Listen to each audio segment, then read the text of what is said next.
Alteraciones en la microbiota del intestino pueden repercutir en una alteración del equilibrio de la microbiota de la vagina y del útero. Por ejemplo,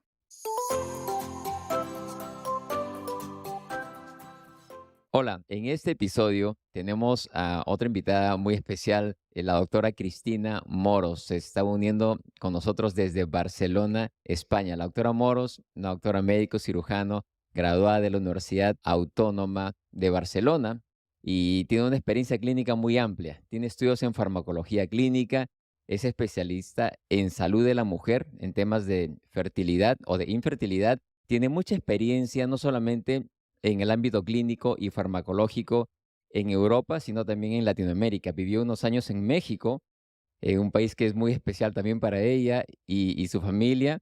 Y ahora, en los últimos años, se ha dedicado mucho al estudio de la importancia del estilo de vida y cómo eso lo puede utilizar para temas de fertilidad. Cristina, bienvenida al podcast. Muchísimas gracias por tu tiempo. ¿Cómo estás? muy bien, Oscar, muchísimas gracias y un placer tener esta conversación contigo. Me parece fantástico tu proyecto y la verdad es que cuando me contactaste diste en mi talón de Aquiles, ¿no? Que es mi gusto por divulgar, por dar a conocer, por enseñar, por formar. Y entonces cuando me lo propusiste, pues dije, es que ni me lo pienso, ¿no? Y cuando también me propusiste, oye, ¿qué tema te gustaría tratar? Te dije fertilidad y microbiota. Es que es algo para mí, lo cual disfruto contando, explicando y divulgando. O sea, que se cumplen dos cosas, el poder hablar contigo y el hablar de microbiota con fertilidad, relacionada con la fertilidad. O sea, que, ¿qué más puedo pedir? Ajá, muchísimas gracias. Muy amable, Cristina. De verdad que para mí es un gusto, es un placer conversar contigo. Sé que cada invitado que tengo en el podcast, no solamente uno difunde con muchas personas que nos escuchan o que nos ven en el canal de YouTube o nos escuchan en las diferentes plataformas de podcast, sino que también uno aprende. Yo aprendo muchísimo y a pesar que tenemos ya más de 20 o 25 años como médicos, estamos, yo pienso, en un momento de cambio muy grande a nivel mundial, no solamente latinoamericano. Hablaba justamente con otro colega hace poco de este cambio que ya empezó, de estilo de vida, cambio de ver a la medicina desde un punto de vista diferente. Y justamente cuando hablamos de la microbiota, muchas personas se confunden, no saben, y entendiendo más que todo que en nuestro público hay una buena cantidad de público que escucha el programa o que nos ven, que son profesionales de la salud, médicos, nutricionistas, en fin, pero hay un gran público también que quiere cambiar su estilo de vida. Son personas que no encuentran esa solución en la consulta típica y en ese modelo mecanístico que hay. Dime cuál es el problema, ten esta pastilla. Entonces, empieza contándonos un poquito, y yo creo que no estamos solos en este mundo. Hay un gran organismo del que se está hablando mucho últimamente, ¿no? Sí, exacto, como la microbiota. Como decía el filósofo Ortega y Gasset tenía una frase que soy yo y mis circunstancias. Nosotros Ujú, podemos decir, somos nosotros y nuestra microbiota. Al final, somos una palabra muy fea que se llama holobionte, que suena un poco feo, pero al final holobionte es el conjunto de nosotros mismos con la microbiota que tenemos, entre comillas, encima, viviendo con nosotros desde hace el tiempo que no se sabe. mm, Y esa microbiota está formada por bacterias, está formada por virus, está formada por levaduras, está formada por helmintos, etcétera, etcétera. ¿Y son malos? No. ¿Son buenos? Sí, si llevan con nosotros tanto tiempo, alguna función tienen que tener. ujú. Y se está viendo cada vez más con la ciencia que las funciones van pues desde la protección ante organismos extraños o externos hasta la inmunomodulación, o sea, modular nuestro sistema inmune. O sea, que fijaros la importancia o fíjate la importancia que tiene la microbiota en nuestro organismo. Microbiota tenemos en todos nuestros rincones. El único que se salva a día de hoy es la conjuntiva de nuestros ojos, pero tenemos microbiota en la vagina, en el útero, tenemos microbiota en el ovario, tenemos microbiota en el pulmón, tenemos microbiota en el intestino, que quizás es la más conocida. Como yo Correcto. siempre digo, la microbiota va mucho más allá del yogur con lactobacillus, entonces, o con bifidus. tenemos también, pues en la piel. La piel tiene su propia microbiota. ¿Es igual en todos los sitios? No. Dependiendo de la zona donde se encuentre y de su hábitat, pues tendremos un tipo de microbiota u otro tipo de microbiota que tiene que ver pues con las condiciones, como por ejemplo puede ser el pH del lugar donde se encuentren. Hemos de tener en cuenta que las dos zonas de nosotros somos alcalinos, pero hay dos zonas de nuestro cuerpo que el pH es ácido y son el intestino y nuestra vagina.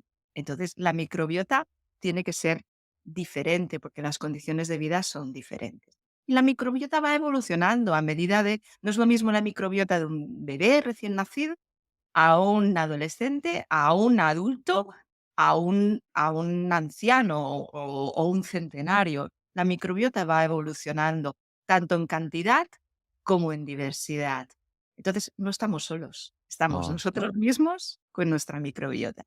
es espectacular el boom que hay, la explosión sobre estudios de la microbiota, ¿no? La doctora de la Puerta en España, la doctora Sari Arponén, justamente la gran divulgación que, bueno, gracias a ellas, que como que han despertado entre todos el resto, nosotros los clínicos divulgadores, esta importancia de la microbiota. Es que la microbiota, muchas personas dicen a veces, oh, me ha dado la cándida. Bueno, la cándida tú la tienes siempre. Ahora que hay una alteración, y eso quiero que nos cuentes un poquito más, porque a veces, nuevamente, más de ir al tema, lo que yo trato siempre de conversar con los colegas, con las personas en general, es de que olvidemos el sistema mecanístico que hay. Dame cuál es el problema.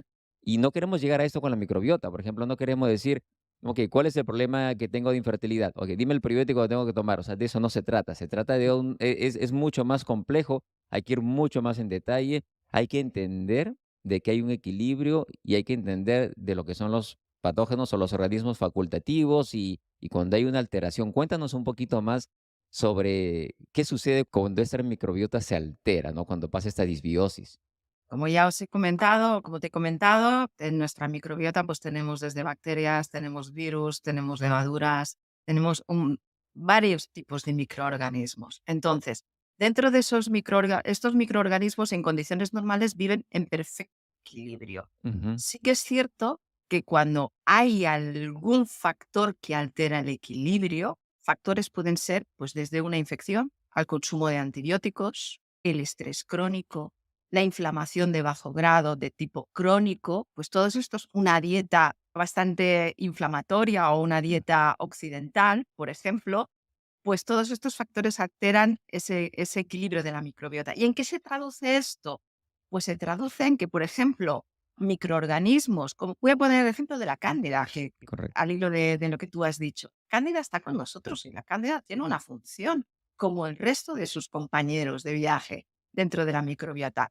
¿Qué ocurre? Que la cándida empieza a darnos problemas cuando se ha elevado su número. Si está en unas condiciones normales, en equilibrio con el resto de sus compañeros de viaje, no nos tiene por qué dar problemas. Nos da problemas cuando hay un desequilibrio, se rompe el equilibrio, puede ser cualitativo o puede ser cuantitativo de todos esos organismos que conforman nuestra microbiota. Cándida sube y es cuando realmente empieza a darnos problemas.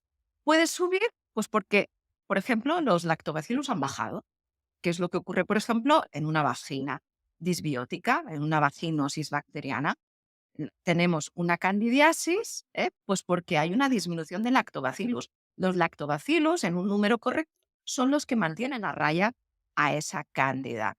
Por ejemplo, tenemos otros microorganismos, como pueden ser una Gardnerella, como puede ser una Topodium, que también tienen su trabajo y si están a raya no nos van a dar problemas. El problema es cuando otra vez Lactobacillus, ya hablo desde el punto de vista de vagina, pues está bajo y permite que Cándidas, Atopobium, Gardnerella, pues se incrementen, se reproduzcan y entonces empiecen a darnos los problemas propios de una disbiosis o desequilibrio de la microbiota.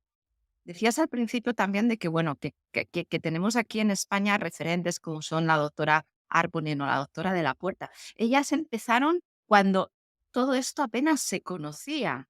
¿eh? Y estaban prácticamente, entre comillas, solas. Y poco a poco ellas se encargaron de esta difusión y sí es cierto también que ayudó mucho el que cada vez tenemos mayor número de tecnología que nos ayuda a conocer a esos microorganismos que conviven con nosotros. Hemos pasado del cultivo típico a una PCR, a la reacción en cadena de la polimerasa, o a una secuenciación masiva de ADN. Y esas las técnicas de secuenciación masiva, que son las más modernas actualmente, nos dan mucha más información al respecto de cada uno de los microorganismos que conviven con nosotros, que no tenemos información de todos todavía.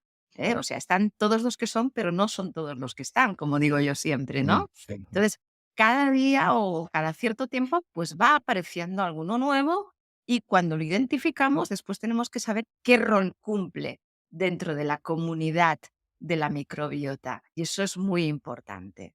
qué interesante. Eso es importante entender y estudiar más que todo. Tenemos los adelantos, en este caso de diagnóstico, los estudios de PCR que mencionas, la secuenciación. Entonces, todo esto ayuda muchísimo a entender un poco más a este campo tan complejo que recién se está conociendo, ¿no? Los ácidos grasos de cadena corta que producen los diferentes organismos que tenemos y cómo eso influye no solamente en el metabolismo, influye en procesos oncológicos de formación de cáncer o de prevención de cáncer. Hablando de infertilidad, que es tu especialidad, lo que es la salud de la mujer.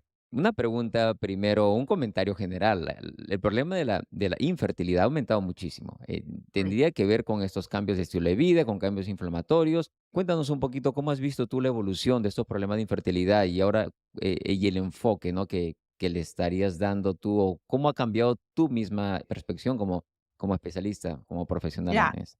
cuando yo empecé en esto de la fertilidad en los laboratorios farmacéuticos, hablo del año 2000, cuando se hablaba de dónde estaban los porcentajes de problemas de infertilidad, cómo se repartían entre el hombre y la mujer, pues mira, se decía que el 40% o casi el 50% eran problemas que radicaban en la mujer, el 20% en el hombre y el resto era idiopático, es decir, el 40%. Idiopático quiere decir que no se conoce la causa, ¿no? Que no se sabe dónde No puede se radicar sabe, la causa. correcto.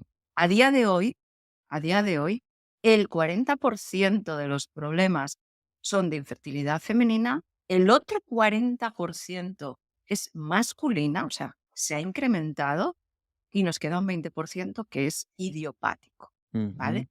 Entonces, ¿qué papel juega la microbiota en la infertilidad? Bueno, pues cuando yo empecé no se hablaba de ello para nada. Se hablaba de un factor que sigue siendo a día de hoy muy importante, que es la edad de la mujer. ujú, No es lo mismo la mujer de que tiene 40 años hoy que la mujer que tenía 40 años hace pues ujú. 40 años. No es lo mismo.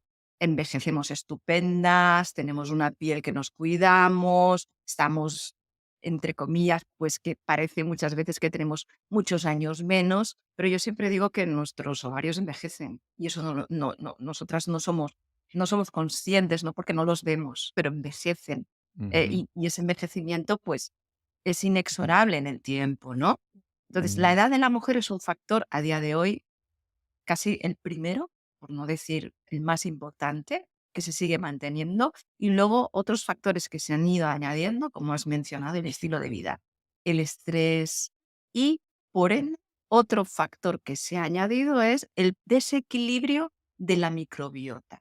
Se ha visto que puede ser también un marcador de salud el tener una microbiota equilibrada, un biomarcador. Y cada vez más en temas de fertilidad se está teniendo en cuenta, no solamente desde el punto de vista de mejor tratar a esa mujer que ujú. tiene una vaginosis bacteriana antes de someterla a un proceso de reproducción asistida, sino también se está viendo de tenerlo como un factor predictivo de resultados positivos o negativos tras la aplicación de una técnica de reproducción asistida. O sea, Eso. se está jugando a esta doble banda, ¿no? Y Ujú, cada vez los médicos ginecólogos especialistas en infertilidad pues tienen más conocimiento de esto, tienen más conocimiento de lo que puede implicar cuando aplicas una técnica de reproducción asistida, sobre todo en aquellos casos de fertilidad idiopática, ¿no? De infertilidad idiopática, o por ejemplo, cuando tienes una mujer con abortos recurrentes, ¿no? Que dices, no veo que posiblemente pueda ser una trombofilia, que muchas veces había siempre una trombofilia detrás de abortos de repetición, sino también en abortos recurrentes tras una técnica de reproducción asistida, pues cabe plantearse, aparte de que puede haber el tema de una infertilidad idiopática que no conocemos la causa, pues cabe plantearse que en la microbiota puede estar jugando un papel importante. Un tema importante es que cuando se producen los fenómenos de implantación embrionaria, ahí se produce un proceso inmunológico fisiológico súper, súper interesante, súper importante, ¿vale? Para que al final sea exitosa esa implantación del embrión. Pero si encima en nuestro útero tenemos ya un desequilibrio de la microbiota y eso se traduce en un caldo inmunitario en el que van a favor todas las citoquinas proinflamatorias en contra de todas las citoquinas antiinflamatorias, o sea, hay un desbalance producido por ese desequilibrio de la microbiota en el útero. Si encima le añadimos que un proceso de implantación supone ya un juego inmunitario importante de forma fisiológica, pues podemos pensar que al final el resultado va a ser negativo, ¿no? En esa implantación, ¿no? Entonces, bueno, cada vez hay más estudios. Sí que es cierto que nos encontramos muchas veces que los estudios en sí, pues hay algunos que tienen resultados positivos y otros que no tienen resultados tan positivos. Y sobre todo cuando hacemos revisiones sistemáticas o cuando hacemos metaanálisis, pues nos encontramos muchas veces que todo lo positivo que veíamos en un estudio no se ve reflejado al final en el resultado de esa revisión sistemática o en ese metaanálisis. ¿Qué está ocurriendo? Bueno, pues una de las principales causas es la heterogeneidad de sus estudios clínicos, el número de pacientes incluido, la causa de infertilidad de las mujeres, porque puede ser muy variable de unas a otras. Entonces, luego también el tipo de, si estamos haciendo un estudio sobre probióticos, ¿qué probiótico estás dando? ¿A qué dosis lo estás dando? ¿Qué tipo de microbiota tiene esa paciente? Porque la microbiota depende de nuestro estilo de vida, de nuestra etnia. No es lo mismo la microbiota de una paciente europea que la microbiota de una paciente africana, por ejemplo. Cambia porque el estilo de vida es diferente, la alimentación es diferente, entonces la diversidad microbiana cambia, también es diferente. Todos estos factores se tienen que tener en cuenta en los estudios a día de hoy, ¿no? Pero son muy pocos los estudios, bueno, los metaanálisis que pueden incluir estudios homogéneos, equiparándolos un poco a los estudios con fármacos, ¿no? Que eso sí que son homogéneos y la posibilidad de sesgo se ve muy reducida. ¿Vale? Ujú. Pero bueno, esto tú y yo también lo hablábamos el otro día. La evidencia científica es importante, pero también está la evidencia de la experiencia del médico y la evidencia de la experiencia del paciente. Así Y es. con esas tres evidencias, al final podemos tomar una decisión basada en la evidencia clínica. O sea, Correcto. los Ese es estudios nos ayudan, sí. pero también la experiencia del médico y la experiencia de nuestros pacientes. Correcto.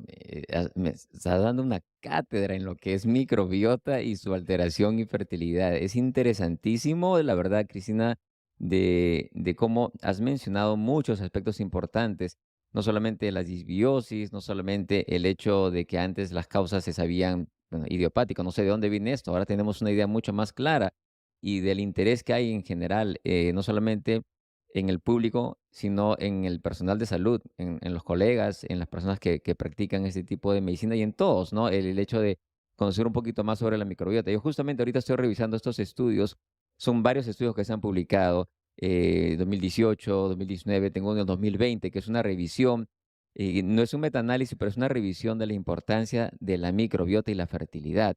Y mencionas algo muy importante, también el hecho de que muchas personas dicen, sí, pero el metaanálisis no demostró esto. Es que el metaanálisis no nos va a demostrar eso porque no estamos estudiando los metaanálisis o esos estudios randomizados, doble ciego, etcétera. Han sido creados y tú como especialista también en farmacología clínica lo sabes, que muchos de estos estudios son creados para evaluar drogas, nada más. Una droga A versus una droga B. Cómo funcionan, donde todo lo tienes controlado.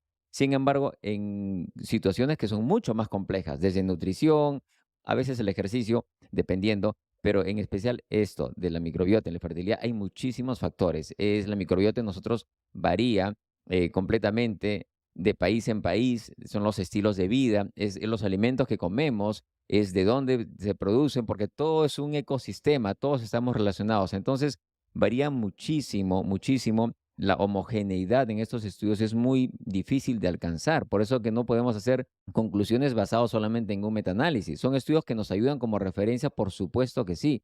Pero inicialmente la evidencia basada o la medicina basada en evidencia se fundamentó en estos tres procesos, ¿no? En la evidencia científica, la evidencia del paciente que funciona, la preferencia del paciente y la evidencia clínica, que es la experiencia del clínico. Entonces son estos tres factores, como lo mencionas, y me parece muy, muy interesante. Ahora, entrando un poquito más en detalle, sigamos yendo más al tema de lo que es la infertilidad y lo que son los probióticos, probióticos, la microbiota. ¿Cómo tú evalúas o cómo tú tienes este abordaje o el uso, en particular, el uso de estos formulaciones que hay o el uso de la alimentación y los cambios de estilo de vida directamente en la fertilidad? ¿Cómo ha sido tu experiencia en esto? Mira, antes de explicarte el abordaje, hay otra cosa que quiero apuntar, Por favor. que el tracto reproductivo femenino o el tracto reproductivo masculino, la microbiota que tiene, no está sola tampoco. Se comunica, hablan, entre comillas.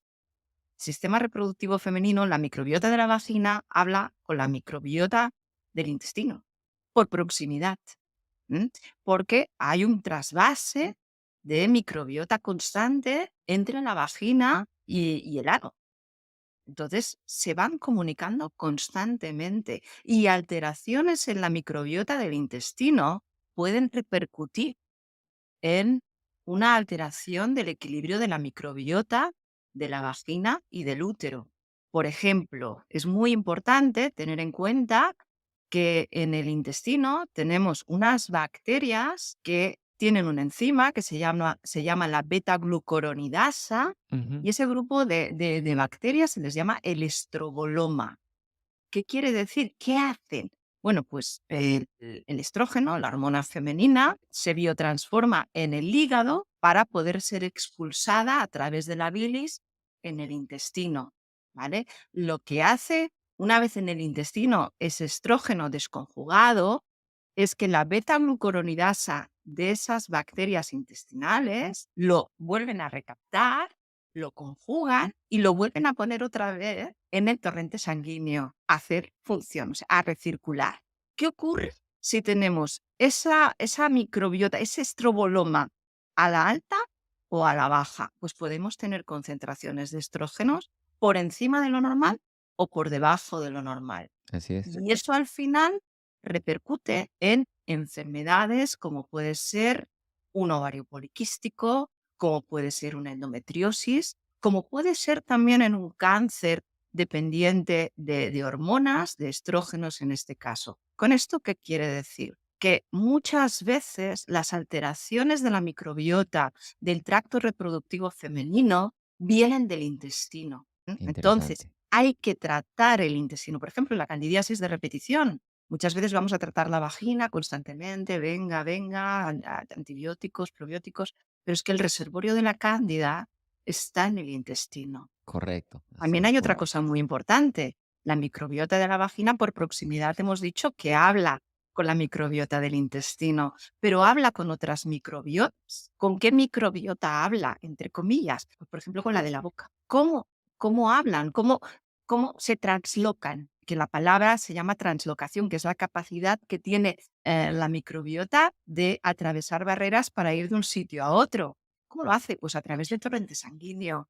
Continuamente desde nuestra boca pasan bacterias de nuestra microbiota vocal al torrente sanguíneo, van a parar al intestino y del intestino pueden ir a parar a nuestra vagina y de ahí a nuestro útero, porque el útero, el principal compañero de viaje o de hablar, la microbiota del útero es con la microbiota de la vagina, por proximidad, ¿no?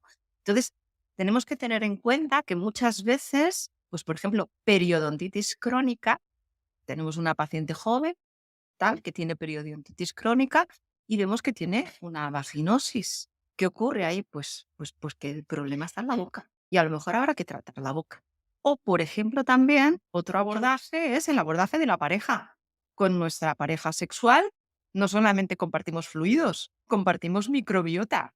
Entonces, si nuestra pareja sexual tiene una disbiosis, por ejemplo, seminal, que el semen también tiene microbiota, Ujú, ujú, podemos encontrar una disbiosis si lo estamos compartiendo, la mujer con el hombre constantemente en las relaciones sexuales, pues nos podemos encontrar que esa alteración, esa vaginosis, pues posiblemente viene de una disbiosis seminal. O sea que cuando hablamos de la vagina o cuando hablamos del trato reproductivo femenino, tenemos que pensar, cuando hablamos de microbiota, en con quién habla. Nuestra microbiota habla con la boca, habla con el semen de mi pareja sexual, con quién habla. Y eso es importante también. Hablabas ahora de probióticos, prebióticos, simbióticos. Mira, a ver, cuando hablamos de probióticos, hay una cosa muy importante. Y esto, la doctora de la Puerta siempre nos lo comenta cuando hablas con ella. Cuando tú administras probióticos, no estás sembrando. O sea, es decir, me falta un cierto lactobacillus o me falta cierto bifidobacterium. Pues voy al mercado y le doy este concreto, le doy el otro, le doy el de más allá. No voy a sembrar para que ese específico que tengo bajo suba, no. Lo que haces es señalizar con los probióticos que tú estás dando, entre otras cosas porque en el mercado no se encuentran todos los probióticos que ujú, tenemos ujú, nosotros en nuestro organismo. ujú, Si no, bueno, estaríamos hablando de otra cosa, pero no se encuentran. Pero es que la microbiota, cuando tú das un probiótico, lo que haces es señalizar. Quiere decir pues que estás con ese probiótico entrando dentro de esa microbiota que está alterada. Ese probiótico está ayudando a través de la comunicación con el resto de microbiota y lo que está haciendo es ayudar a sus compañeras internas a que empiecen a trabajar conjuntamente para tirar todas ellas de aquellas que faltan. O sea, las bacterias hablan entre sí. y una Tienen comunicación sus propias constante, ¿no? redes sociales. Ujú, Exacto, tienen sus redes sociales, ¿vale? Y eso se llama señalización, porque al final van a ujú. trabajar en conjunto por un mismo objetivo. Y eso se llama crossfeeding, trabajar en conjunto, Así es, así es, ¿vale? así es. Es una Entonces, colaboración tan es grande. una colaboración. Entonces, donde no llega una, llega la otra.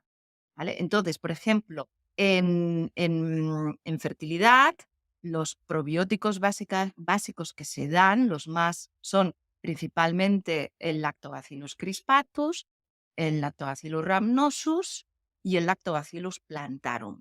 ¿Por qué se dan principalmente estos tres? Principalmente, entre otras cosas, porque la vagina tiene una microbiota no muy diversa, porque es un tejido pequeño, pero abundante en lactobacillus. ¿Y qué es importante? ¿Por qué es importante? Porque el lactobacillus ayuda a la vagina a mantener ese pH ácido que hemos hablado Así es. antes, de 4,5. Ujú, ¿Vale? Entonces, cuando damos tanto el Lactobacillus crispatus como el Rhamnosus como el Plantarum en temas de fertilidad, lo que estamos haciendo es ayudar no solamente al Lactobacillus crispatus o al Lactobacillus gasseri que se encuentra ahí en la vagina o al Lactobacillus iners a que suban hacia arriba y hagan una microbiota estable y podamos recuperar esa disbiosis y podamos ayudar, por ende, al útero a que, si está disbiótico, también equilibrar esa concentración. Tú no siembras con un probiótico, es decir, tú no vas, te falta tal el lactobacillus o te falta tal bifidobacterium, pues vamos a darle ese bifidobacterium en concreto o ese lactobacillus en concreto y vamos a sembrar. Tú no siembras cuando das probióticos, tú lo que das es, lo que haces es señalizar, porque las propias bacterias, la propia microbiota tiene sus redes sociales, es el quorum sensing que se habla, ¿no? Y al final todos trabajan conjuntamente para conseguir el mismo objetivo. Y eso se llama cross-feeding. El ¿M? crossfeeding. Entonces, exacto. Entonces, aunque yo dé un probiótico X, pero que no lleve el nombre de esa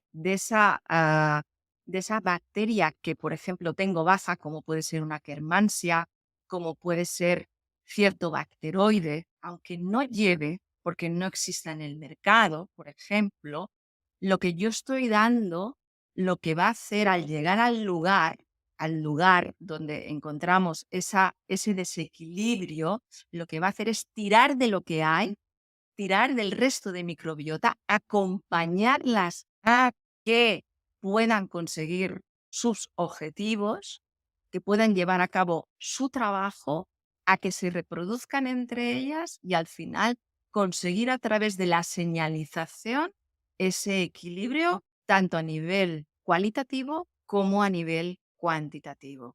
Entonces, en infertilidad manejamos básicamente 3 tipos de lactobacillus.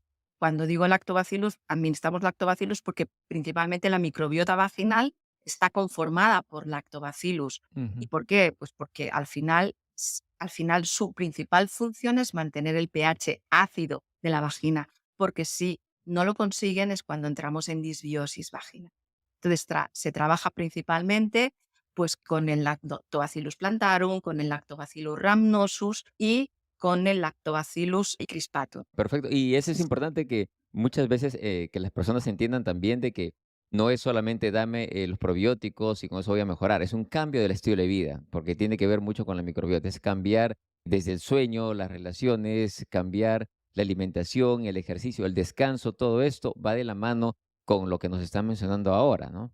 Exacto, va de la mano. Entonces, trabajamos con esos probióticos, pero eso no quita que trabajemos el estilo de vida, trabajemos la calidad del sueño, por ejemplo, trabajemos también el estrés, porque el estrés crónico es El uno estrés. de los factores más importantes a la hora de hablar de disbiosis. Es mortal, entre comillas, para las bacterias que conforman la microbiota.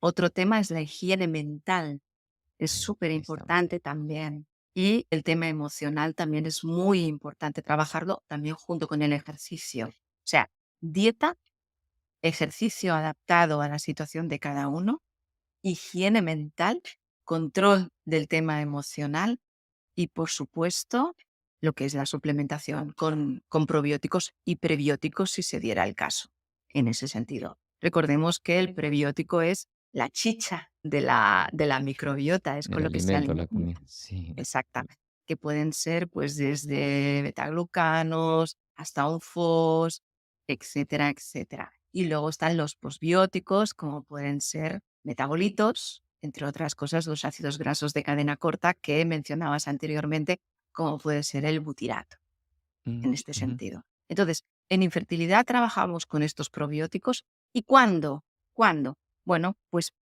si dibujamos a los pacientes, cuando tenemos una paciente que tiene un estilo de vida alterado, que tiene una dieta desastrosa, que tiene un ritmo de vida con mucho estrés, que tiene, bueno, pues muchos números para sufrir una disbiosis intestinal o vaginal, yo ya aconsejo probióticos desde un principio. Y más si me comenta que va a querer quedarse embarazada o se va a someter a un tratamiento de reproducción asistida.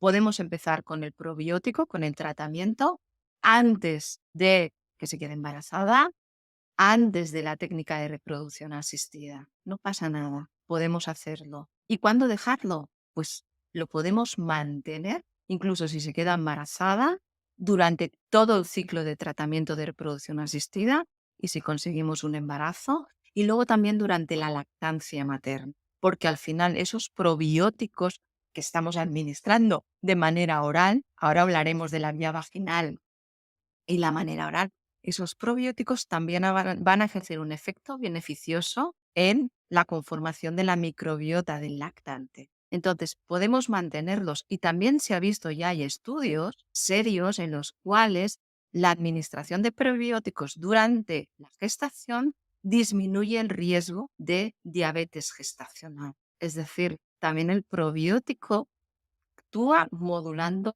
todo el metabolismo de los hidratos de carbono y la relación con la insulina.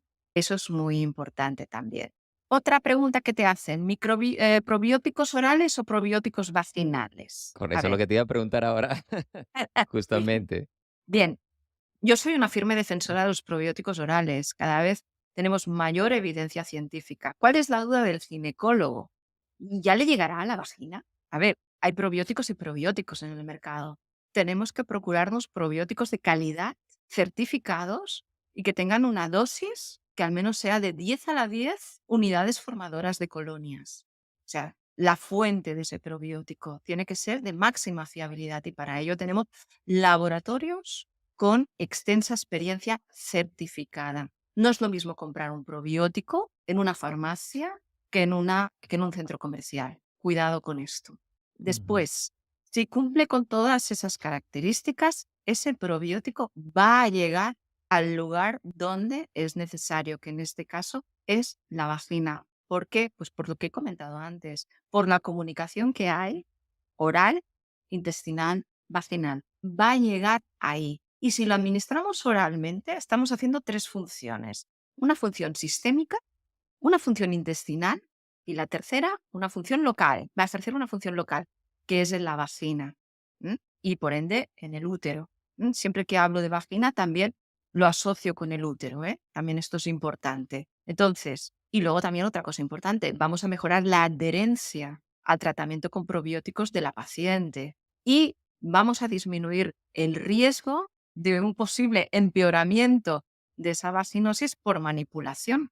Si la administramos localmente, pues las condiciones, si esa paciente se lava bien las manos, si están en unas así es. condiciones higiénicas aceptables, entonces siempre en este sentido yo abogo por los probióticos orales y no por los probióticos de carácter vaginal. Entonces, eso es importante. A nivel de prebióticos, pues yo ahí soy mucho más cauta, porque así como los probióticos tienen muy pocas contraindicaciones, las contraindicaciones principales son los pacientes inmunodeprimidos y los pacientes que están en UCI, los prebióticos sí que tienen contraindicaciones, ¿eh? Entonces, como muchos no tienen estudios de seguridad en pacientes embarazadas o que vayan a quedarse embarazadas, mejor dejarlos para otro momento, ¿vale? Porque los Ujú, ujú, prebióticos y complementos claro, nutricionales, véase una cúrcuma, por ejemplo, etcétera, etcétera, pueden tener contraindicaciones, sobre todo a nivel de interacción farmacológica, si es el caso, ¿vale? correcto. Entonces, probióticos, sí, orales. Puedo también, antes de dar un probiótico, hacer un test de microbiota vaginal y me puedo esperar al resultado del test, bien, para decidir. Pero si yo veo que esa paciente tiene múltiples factores de riesgo, es que muchas veces no hago ni un test de microbiota. Paso directamente a darle el probiótico. Lo mismo que cuando estás pensando en quedarte embarazada, pues piensas ya en un ácido fólico, por ejemplo. Es Pues lo mismo. es lo mismo en este sentido. Es lo mismo. Y eso es importante porque muchas veces queremos ver el test. El test nos ayuda, pero muchas veces dependemos de los exámenes de laboratorio. Decimos, no la puedo ver, no podemos conversar. Realmente seamos más realistas. No es fácil para obtener estos test en muchos casos y solamente escuchando, haciendo una historia detallada, conversando bien, conociendo en detalle el estilo de vida. Volvamos al estilo de vida. Uno ya sabe, oh, es un microbiota, yo sé que hay disbiosis. Así de simple. Entonces vamos allá a trabajar en esto, pero bueno, si hay la posibilidad de hacer los test, es siempre mejor ver sobre qué estamos trabajando para ver cómo va cambiando. Sí, Es fascinante el mundo de la microbiota, Cristina, en el hecho de que, como lo mencionas, es como una net, es este networking que hay entre el intestino y no solamente entre la microbiota en sí, intestinal, la microbiota de los pulmones, la microbiota del duodeno, de la boca, la microbiota de la piel. No solamente es la comunicación que hay entre ellas, sino también con los órganos, los ejes, los que ya los conocemos, el eje intestino-cerebro, el eje intestino-tiroides. Todos estos ejes, todo tiene que estar relacionado con lo que es el funcionamiento de la microbiota, nuestra inmunidad, como lo mencioné en uno de los episodios iniciales de este video podcast. el 70% de nuestras células inmunitarias están en el intestino. Entonces, es la relación estrecha entre lo que comemos, entre el nivel de estrés, entre el nivel de inflamación crónica de bajo grado, como lo has mencionado tú, y cómo esta inflamación crónica de bajo grado hacen que se produzcan las citoquinas, las sustancias inflamatorias, las señales inflamatorias en el cuerpo, y la microbiota que está ahí para ayudarnos a veces se confunde y trabaja en sentido contrario, ¿no? Y su relación, lo que mencionas, el estroboloma y cómo estos complejos de microbiota, sustancias que comemos y las sustancias que producen la microbiota y cómo algunas sustancias hormonales en especial que deben eliminarse del cuerpo se mantienen aún dentro de nosotros y se vuelve a la circulación y eso aumenta el riesgo inclusive hasta cáncer de mama, como hay varios estudios que lo han mencionado ya. Es realmente fascinante, Cristina, y definitivamente yo sé que esta solamente es la primera de varias entrevistas que vamos a tener, porque es un tema que es muy amplio y yo pienso definitivamente de que se está conociendo más, pero hay mucho más por hacer en lo que es la divulgación. Yo sé que tú estás dando charlas a especialistas, a gineco-obstetras, ginecólogos, obstetras en Barcelona, España. Cuéntanos sobre esto, cómo va todo. Pues yo estoy dando divulgación sobre la importancia de la microbiota, cuál es el rol que juega la microbiota en la fertilidad y en los resultados de los tratamientos de reproducción asistida, ¿no? Y luego también cuál es el rol que juegan los probióticos en este sentido. Y cuando hablo de ello, hablo no solamente a nivel femenino, sino también a nivel masculino, que no Ujú, hemos hablado de este aspecto, pero la microbiota, el semen también tiene disbiosis y al final, ¿cómo afecta una disbiosis en el semen? Pues afecta a la calidad del espermatozoide, ujú, claro. afecta a la movilidad, a la calidad, se produce un incremento de fragmentación del ADN dentro del espermatozoide, con lo que se reduce su potencial efecto de poder fecundar el óvulo. Es muy importante tener también en la mente la bombillita de que puede haber una disbiosis seminal y que hay que tratar sí o sí. Por eso muchas veces hay que tener un enfoque dual cuando tratamos una disbiosis vaginal, de pensar también en por qué no tratar a la pareja, ¿no? En ese sentido, a la pareja sexual de la persona. Eso es importante. Y los probióticos también en el hombre van a actuar sobre la mejora de la calidad del esperma, porque es lo que se encuentra afectado por el desequilibrio de la microbiota. Es muy interesante ver también que la microbiota intestinal también se comunica con la microbiota del tracto reproductivo masculino, ¿eh? Así es, Y así es. tienen una comunicación bidireccional.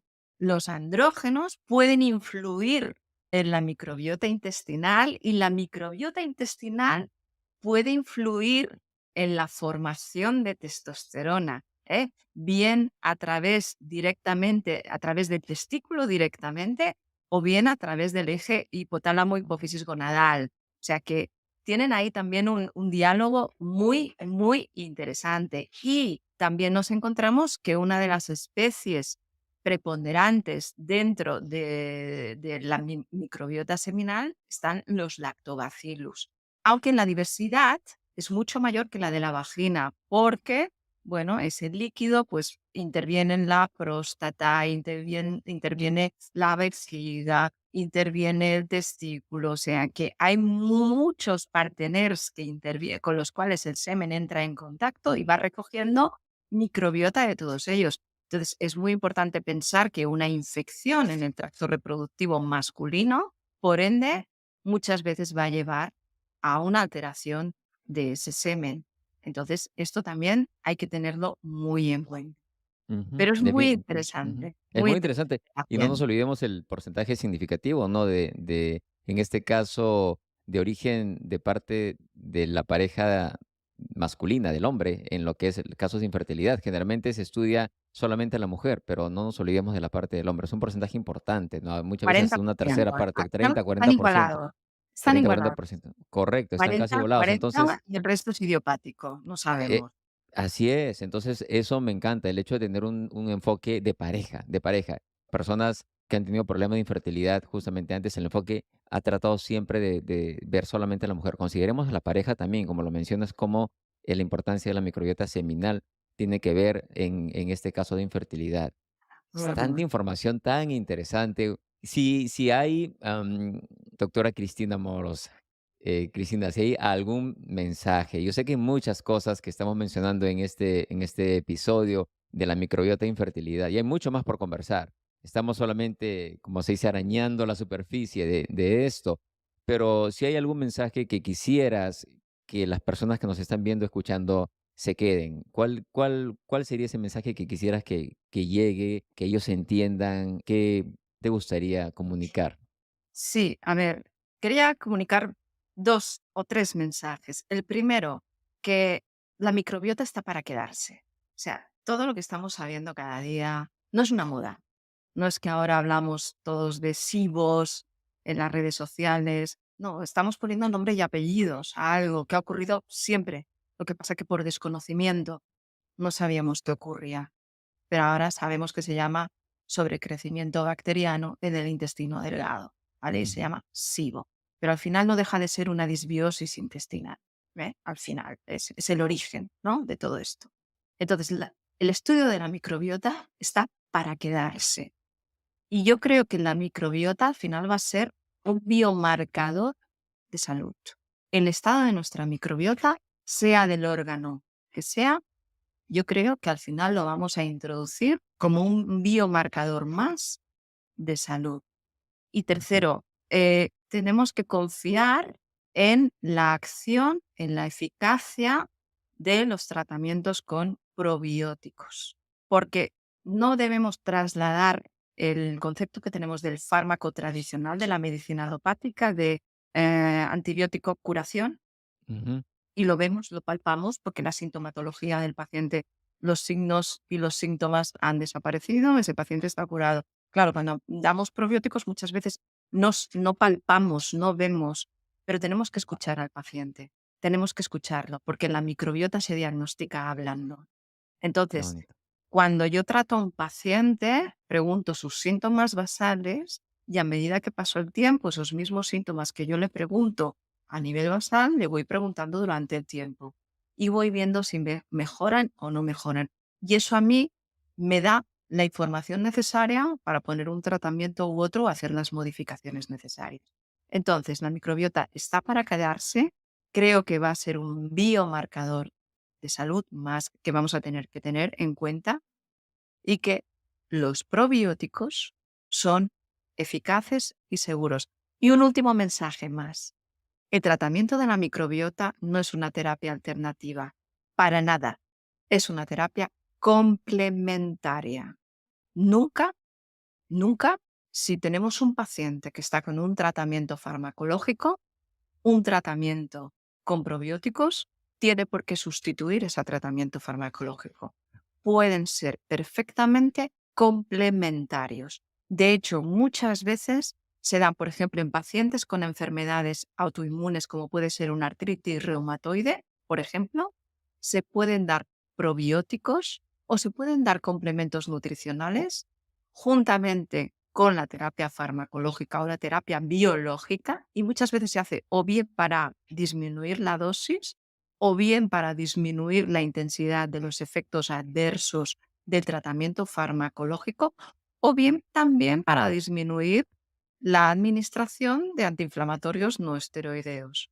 Entonces son tratamientos perfectamente complementarios. Doctora, que es que me están dando un antibiótico, ¿cuándo puedo tomar el probiótico? Pues mira, deja que pase, no los tomes juntos, deja que pase 2, 3 horas, o si no, el antibiótico por la mañana y el probiótico por la noche. O sea, pero deja un intervalo de tiempo, lógicamente. Entonces, no es una terapia alternativa, no es una pseudociencia, es un tratamiento complementario. Y yo creo Wow, que con eso ya no, está. muchísimas gracias. Definitivamente estamos tratando de integrar y a veces se le ponen nombres a las medicinas o holística, funcional, integrativa. Bueno, lo llamemos como lo llamemos, estilo de vida. Es una cosa que tenemos que integrar lo mejor siempre, como yo digo, de cada mundo. Y más que todo, ver cuál herramienta funciona más de acuerdo al caso que tenemos al frente, que van a ser diferentes, definitivamente. Exacto. No, los estilos de vida sí, estilos de vida, si aplicamos las mismas recomendaciones en todos, pero de ahí a ir un poquito más en detalle, es una medicina mucho más personalizada, focalizada, y por eso es que los estudios grandes de investigación, los grandes metaanálisis, muchas veces no aplican en su totalidad. Nos sirven como una guía, por supuesto, pero en su totalidad cada caso es completamente diferente. Cristina, Absolutamente. si las personas quisieran encontrarte, cómo seguirte, a qué redes sociales utilizas más, yo lo voy a dejar en la descripción del episodio, pero ¿dónde te pueden encontrar más? Mira, yo estoy en redes sociales, estoy en Instagram, estoy en Facebook y estoy en LinkedIn o LinkedIn, como decimos aquí en España, ¿no? Sí, Y en Instagram estoy de DRA guión bajo moros, DRA guión bajo moros. Por ende, tengo una página en Facebook que se llama Doctora Moros y por LinkedIn me puede encontrar Cristina Moros. También tengo una web que se llama doctoramoros.com y luego también tengo mi dirección de correo electrónico que es cristina@doctoramoros.com. Así de sencillo. perfecto. Muchos lugares, muchas maneras de poder contactarse para quienes están en España y para los que están fuera también, en todo el mundo, a través de este mundo ya virtual. Muchas personas quisieran conocer más de ti y comunicarse, que esa es la idea de esto, ¿no? Difundir ese tipo de medicina, tratar de mejorar la salud de muchas personas. Como siempre, te agradezco muchísimo dentro de todo tu horario ocupado. Te agradezco un abrazo grande hasta Barcelona, España. Y muchísimas gracias por tu tiempo, por tus conocimientos. Lo que más me gusta de las entrevistas, aparte de que compartir el conocimiento con muchas personas es aprender. Aprendió mucho de ti el día de hoy. Para quienes nos están escuchando en las diferentes plataformas de podcast, como siempre les pido una valoración hasta 5 estrellas para poder llegar a más personas y que esta medicina y que este estilo de vida se difunda mucho más. Quienes nos ven en el canal de YouTube, muchas gracias por suscribirse y compartir el contenido con alguien a quien ustedes creen que les pueda ser de utilidad. Muchas gracias, Cristina. Hasta pronto. Gracias.